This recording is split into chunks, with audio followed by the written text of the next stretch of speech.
Esta historia comienza en el lugar donde todos creen tener la razón, pero donde solo un papel tiene la verdad.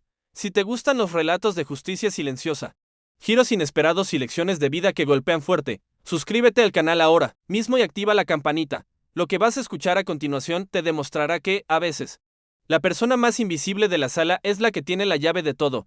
El Tribunal de lo Familiar en la Ciudad de México es un lugar donde el aire siempre parece viciado, una mezcla de ansiedad, perfume barato y expedientes viejos. Esa mañana de martes no era la excepción.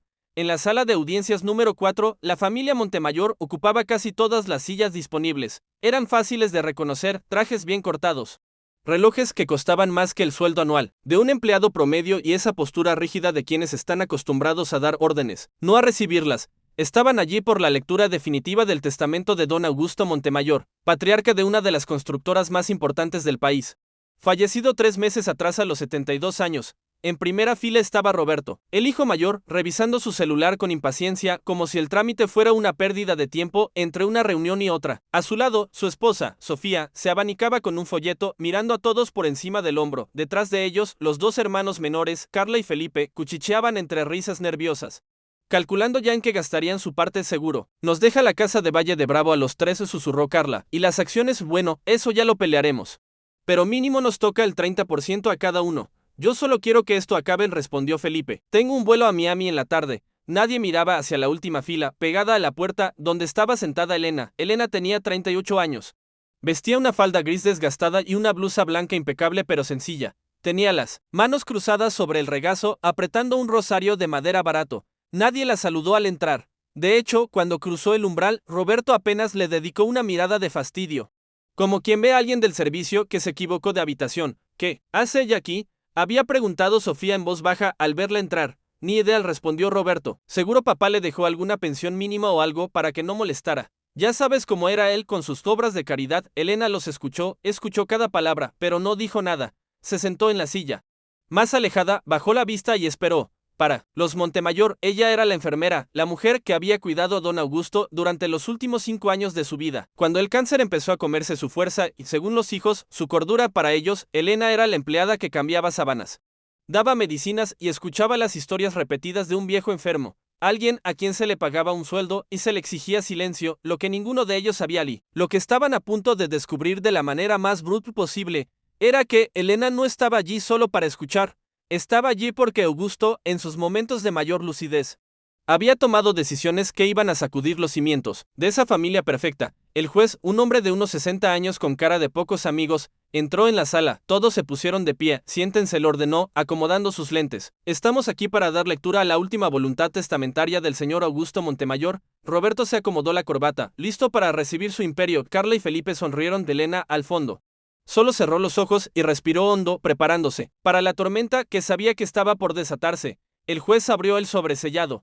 El sonido del papel rasgándose fue lo único que se escuchó en la sala. Nadie imaginaba que ese sonido era, en realidad, el de una bomba de tiempo a punto de estallar. El juez carraspeó y comenzó a leer con voz monótona, esa voz de trámite que tienen los que han visto demasiadas disputas familiares. Yo, Augusto Montemayor, en pleno uso de mis facultades mentales, declaro que este es mi último y definitivo testamento, revocando cualquier disposición anterior. Roberto asintió levemente, satisfecho. Sabía que había habido testamentos anteriores, pero estaba seguro de que el último, confirmaría su posición como cabeza de familia y de la empresa. A mis hijos, Roberto, Carla y Felipe Montemayor, leyó el juez. Los 13 enderezaron en sus sillas.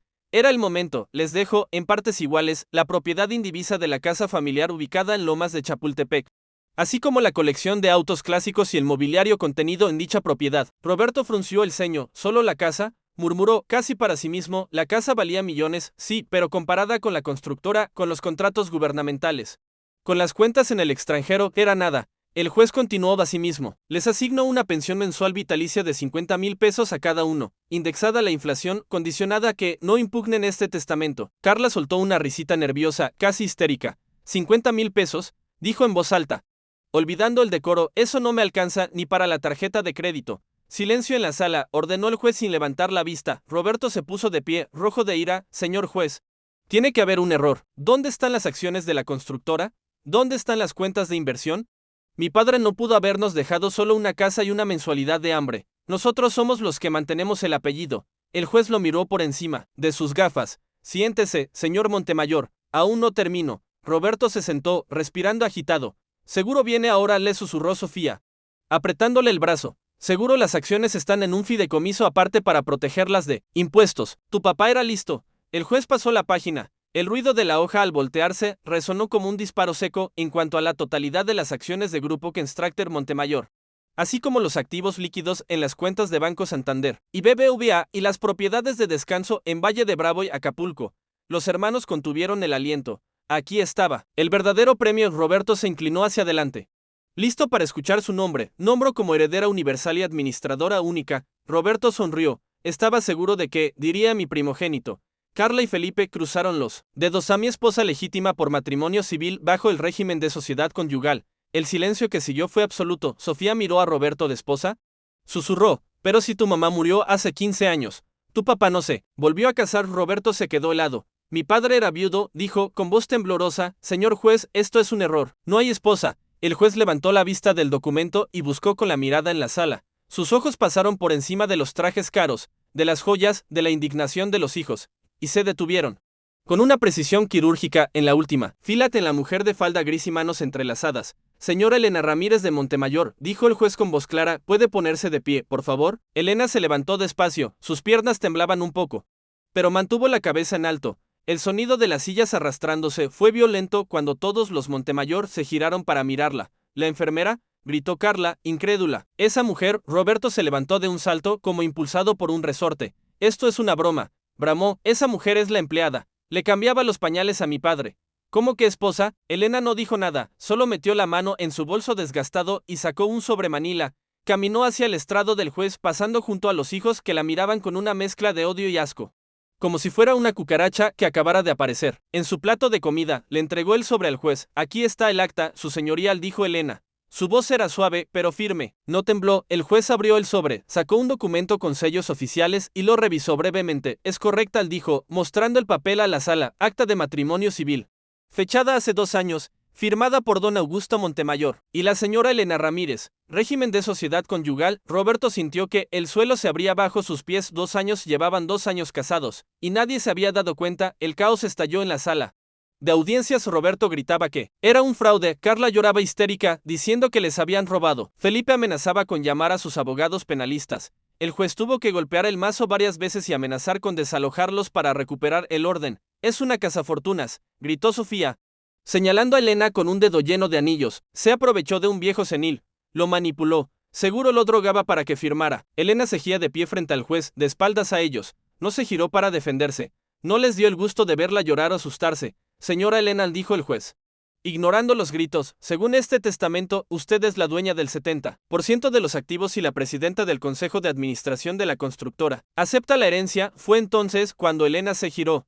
Miró a Roberto, que estaba rojo de furia. Miró a Carla, que la veía con un desprecio que le deformaba la cara. Miró a Felipe, que tecleaba frenéticamente en su celular, probablemente buscando cómo congelar cuentas. Acepto, dijo Elena. Roberto se abalanzó hacia la barandilla que separaba el público del estrado. Escúchame bien, gata igualada. Le escupió las palabras. No vas a ver un centavo. Voy a impugnar este testamento. Voy a demostrar que mi padre no estaba en sus cabales. Voy a demostrar que te aprovechaste de su enfermedad. Te voy a meter a la cárcel por fraude y abuso de confianza. No sabes con quién te metiste. Elena lo miró a los ojos. Hacía años que no lo miraba así. Siempre había bajado la cabeza cuando él entraba a la habitación de su padre. Siempre había dicho sí, señor, no, señor, enseguida. Señor, pero esa Elena ya no existía. Tal vez nunca había existido y solo había estado esperando. Señor Roberto, dijo Elena, con una calma que lo desarmó más que cualquier grito, usted dice que su padre no estaba en sus cabales. ¿Cuándo fue la última vez que habló con él más de 5 minutos sin pedirle dinero? Roberto se quedó mudo un segundo, sorprendido por la audacia. Eso no te importa. Yo era su hijo. Sí, era su hijo, respondió Elena, y en los últimos 2 años fue a verlo exactamente 4 veces. 2 en Navidad, una en su cumpleaños y una cuando necesitaba que le firmara el aval para su nuevo departamento en Polanco. Un murmullo recorrió la sala. ¿Cómo te atreves? Empezó Sofía. Tengo las bitácoras, continuó Elena, sacando otro cuaderno de su bolso. Augusto me pidió que anotara todo, cada visita, cada llamada, cada medicina y cada ausencia. Levantó el cuaderno. Aquí está registrado el día que usted, señor Roberto, llegó borracho a las 3 de la mañana exigiendo que le cambiaran el testamento. gritándole que se muriera rápido porque ya olía a viejo. Roberto palideció. Aquí está el día que la señorita Carla llamó para decir que no podía ir a cuidarlo el fin de semana porque tenía un viaje a Tulum, y que mejor le subieran la dosis para que durmiera y no molestara. Carla se tapó la boca. Elena dio un paso hacia ellos. Ustedes dicen que yo me aproveché. Yo fui la que le limpió el vómito cuando la quimio lo destrozaba. Yo fui la que le leyó el periódico todas las mañanas porque él ya no veía bien. Yo fui la que le sostuvo la mano cuando lloraba de miedo por las noches. Preguntando por qué sus hijos lo habían abandonado, su voz se quebró por primera vez, pero se recuperó. Al instante. Él no se casó conmigo porque yo lo manipulara. Se casó conmigo porque dijo que era la única forma de asegurarse de que la única persona que realmente lo cuidaba no terminara en la calle cuando ustedes llegaran como buitres. La sala quedó en silencio. Incluso el juez parecía impresionado. Roberto, recuperando un poco la compostura, soltó una risa burlona. Palabras bonitas. Muy conmovedor. Pero esto es un tribunal, no una telenovela. Vamos a pedir peritajes médicos. Vamos a revisar cada firma. Tienes pruebas de amor. Pero nosotros tenemos los mejores abogados de México, y te aseguro que vamos a destrozar ese papel y a ti con él. Elena lo miró con una tristeza profunda. Hágalo, señor Roberto. Augusto sabía que harían eso. ¿Por eso me dejó algo más? ¿Algo más? Preguntó Felipe. Nervioso. Una carta, dijo Elena, y un video, grabado ante notario, el mismo día que firmamos el testamento. El juez intervino. ¿Tiene ese material aquí, señora Elena? Lo tiene el notario, su señoría. Está en la caja fuerte. Con instrucciones de ser reproducido solo si la familia impugnaban. Miró a los hijos, uno por uno. Augusto me dijo, si aceptan la casa y la pensión y me dejan descansar en paz, no saques el video. Pero si la avaricia les gana, entonces que el mundo sepa quiénes son de verdad. Roberto apretó los puños, estaba acorralado. Si impugnaba, saldría a la luz algo que su padre había guardado como arma final. Si no impugnaba, perdía la empresa. No te creo, dijo Roberto, desafiante. Mi padre no haría eso.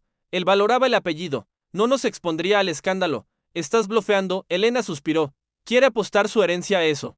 Señor Reobeyer, tu signo de interrogación ***. La audiencia terminó en un punto muerto tenso. El juez concedió un receso de 48 horas para que las partes dialogaran antes de formalizar la aceptación de la herencia o iniciar el proceso de impugnación. Esa misma tarde, Elena recibió una llamada. Era el abogado de Roberto. Señora Montemayor, mis clientes quieren proponerle un arreglo extrajudicial. Nos gustaría reunirnos en nuestras oficinas de Santa Fe. No, dijo Elena, si quieren hablar, vengan a la casa de Coyoacán. A la casa de Augusto llegaron a las 6 de la tarde. Roberto, Carla y el abogado principal, un hombre con cara de tiburón llamado licenciado Valenzuela. La casa de Coyoacán era una propiedad antigua, llena de libros y muebles de madera oscura. No era la mansión de las Lomas, era el refugio donde Augusto había pasado sus últimos años, lejos del ruido social. Elena los recibió en la biblioteca, llevaba la misma ropa sencilla. Les ofreció café. Nadie aceptó. Vamos al grano, dijo Roberto, sin sentarse. Sabemos que tienes el acta. Sabemos que tienes el testamento. Pero también sabemos que no tienes idea de cómo manejar una constructora. Esa empresa factura millones de dólares al año. Tienes sindicatos, licitaciones, problemas legales. Si te sientas en esa silla, te van a comer viva en una semana. Posiblemente, respondió Elena. Tranquila, pero aprendo rápido. Augusto me enseñó mucho en estas tardes de lectura. Admira. Elena le intervino Carla, tratando de sonar amable, aunque se notaba el esfuerzo. No queremos pelear. Papá ya no está. Lo que queremos es proteger su legado. Te ofrecemos un trato, renuncias a las acciones y al control de la empresa. A cambio, te quedas con la casa de Acapulco, la de aquí de Coyoacán, y te damos 20 millones de pesos en efectivo, libres de impuestos. 20 millones era más dinero del que Elena había imaginado tener en toda su vida. Podría irse a su pueblo, comprar tierras, vivir como una reina. Ayudar a toda su familia era la salida fácil, la salida lógica. Roberto vio la duda en sus ojos y sonrió. Es una oferta generosa, mucho más de lo que sacarías después de pagar abogados para defenderte de nosotros durante 10 años de juicios. Porque créeme, si vamos a juicio, vamos a congelar todo. No vas a ver un peso en años, y mientras tanto, la empresa se va a ir a la quiebra sin liderazgo. ¿Eso querría mi padre? ¿Que su obra se destruya por tu terquedad? Era un golpe bajo, pero efectivo. Augusto amaba esa empresa. La había construido desde cero. Elena se levantó y caminó hacia el escritorio de Augusto. Acarició el cuero desgastado de la silla. Tienen razón en algo, dijo Elena. Yo no soy empresaria, y no quiero que la empresa se hunda. Roberto y Carla intercambiaron miradas de triunfo. Pero hay algo que ustedes no entienden, continuó. Augusto no me dejó la empresa para que yo me hiciera rica. Me la dejó para que ustedes no la destruyeran. Roberto soltó una carcajada seca. Nosotros somos los que sabemos manejarla. Yo soy el vicepresidente desde hace 5 años. Usted es el vicepresidente que desvió fondos para pagar sus deudas de juego en Las Vegas, dijo Elena, sacando una carpeta del cajón del escritorio, y usted, Carla, es la que metió facturas falsas de sus viajes a Europa como gastos de representación.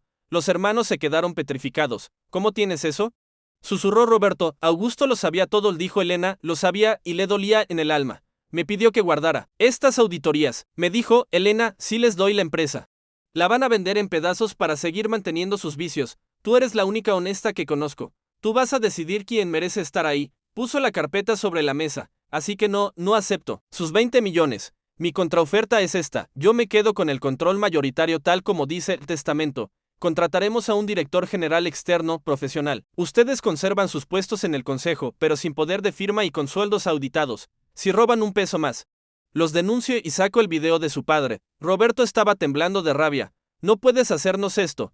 Es nuestra empresa. Era la empresa de su padre, corrigió Elena. Ahora es mía, y la voy a cuidar como cuide a él. Con honestidad. Tienen hasta mañana para decidir si aceptan o si quieren ver el video en el noticiero de la noche. La mañana siguiente, el tribunal estaba lleno otra vez, pero el ambiente era diferente. Roberto y sus hermanos llegaron, pero ya no había arrogancia en sus pasos. Había miedo, había derrota. El licenciado Valenzuela se acercó al juez. Su señoría, mis clientes han decidido no impugnar el testamento. Aceptan la voluntad del señor Augusto Montemayor y reconocen a la señora Elena Ramírez como heredera universal y albacea. Un suspiro colectivo recorrió la sala. El juez asintió y miró a Elena. Señora Elena, siendo así, procedemos a la adjudicación de bienes. Pero antes de que el juez pudiera golpear el mazo, Roberto pidió la palabra. Se puso de pie, con los ojos rojos, mirando a Elena con un odio que daba miedo. Aceptamos, dijo, con voz ronca, pero quiero que conste en acta algo. Mi padre estaba enfermo, estaba solo, y esta mujer se aprovechó. Puede que tenga los papeles, puede que tenga la ley, pero nunca va a tener el respeto de esta familia y de la sociedad. Siempre será la enfermera que se robó la fortuna. Elena lo escuchó en silencio. Podría haber sacado las auditorías, podría haber hablado de los desvíos, pero decidió que ya había sido suficiente. Se levantó y se acercó a Roberto. Quedaron cara a cara en medio de la sala. Señor Roberto, dijo, lo suficientemente alto para que todos escucharan. El respeto no se hereda con un apellido, se gana. Yo le limpié las lágrimas a su padre cuando lloraba porque sus hijos solo lo veían como un cajero automático. Yo le di paz cuando ustedes le daban problemas. Metió la mano en su bolso y sacó un objeto pequeño. Era el reloj de oro de Augusto, el que siempre llevaba puesto. Su padre me pidió que le diera esto, dijo Elena, extendiendo la mano. Me dijo, dáselo a Roberto. Es el reloj que compré con mi primer gran contrato. Dile que el tiempo se acaba para todos, incluso para él, y que ojalá use el tiempo que le queda para ser el hombre que yo siempre quise que fuera. Roberto miró el reloj. Sus manos temblaron al tomarlo. Por un segundo, la máscara de arrogancia se rompió. Vio en ese objeto a su padre, al hombre fuerte que había admirado y decepcionado tantas veces. Una cosa más, le añadió Elena, la casa de Lomas de Chapultepec, la que les dejó a ustedes. ¿Qué pasa con ella?, preguntó Carla, a la defensiva. La hipoteca está pagada, dijo Elena, pero los impuestos no. Deben 3 años de predial que Augusto dejó de pagar a propósito. Me dijo, si quieren la casa grande para presumir, que al menos aprendan lo que cuesta mantenerla. Se dio la vuelta y caminó hacia la salida. Nos vemos en la junta de consejo el lunes a las 9. No lleguen tarde. 6 meses después, la constructora Montemayor no quebró. De hecho, bajo la presidencia de Elena y la dirección de un nuevo CEO externo, las acciones subieron un 15%, se acabaron los gastos superfluos, los viajes fantasma y los desvíos. Elena creó una fundación con el nombre de Augusto para dar becas a estudiantes de ingeniería de bajos recursos. Roberto, Carla y Felipe seguían en el consejo, pero ya no mandaban. La mensualidad auditada los obligó a bajar su nivel de vida. Roberto tuvo que vender su departamento en Polanco y mudarse a la casa familiar de Las Lomas, que ahora compartía con sus hermanos, entre peleas constantes por quién pagaba la luz y el agua. La lección de Augusto estaba funcionando. Estaban aprendiendo lo que costaba la vida real. Elena seguía viviendo en la casa de Coyoacán. No compró ropa de marca, no cambió su círculo de amigos, pero sí hizo algo que siempre había soñado. Terminó su carrera de enfermería y se especializó en geriatría. Una tarde, mientras revisaba unos papeles en la biblioteca de Augusto, encontró una foto vieja. Entre las páginas de un libro, era Augusto, joven, cargando a un Roberto bebé, mirándolo con adoración. Al reverso, con la letra temblorosa de sus últimos días, había escrito, perdóname por no haberles enseñado a tiempo que el dinero no es amor. Gracias, Elena, por enseñarme a mí que el amor no pide dinero. Elena sonrió con los ojos húmedos, guardó la foto en el cajón, cerró la carpeta de la empresa y salió al jardín. Nadie la había notado en el tribunal aquel día, nadie daba un peso por la viuda interesada, Pero al final, ella no solo había salvado el patrimonio de un hombre que la amó, había salvado, quizás, el alma de una familia que estaba perdida en su propia avaricia, porque a veces, la verdadera herencia no son los millones en el banco, es la lección que te dejan cuando ya no están, y Augusto Montemayor, con ayuda de Elena, había dejado la lección más cara y valiosa de todas. Si esta historia te hizo pensar en el valor de la lealtad y el peso de la avaricia, no olvides darle like y compartirla con alguien que necesite escucharla. Y recuerda, en la vida como en los tribunales, nunca subestimes a quien permanece en silencio. Hasta la próxima historia.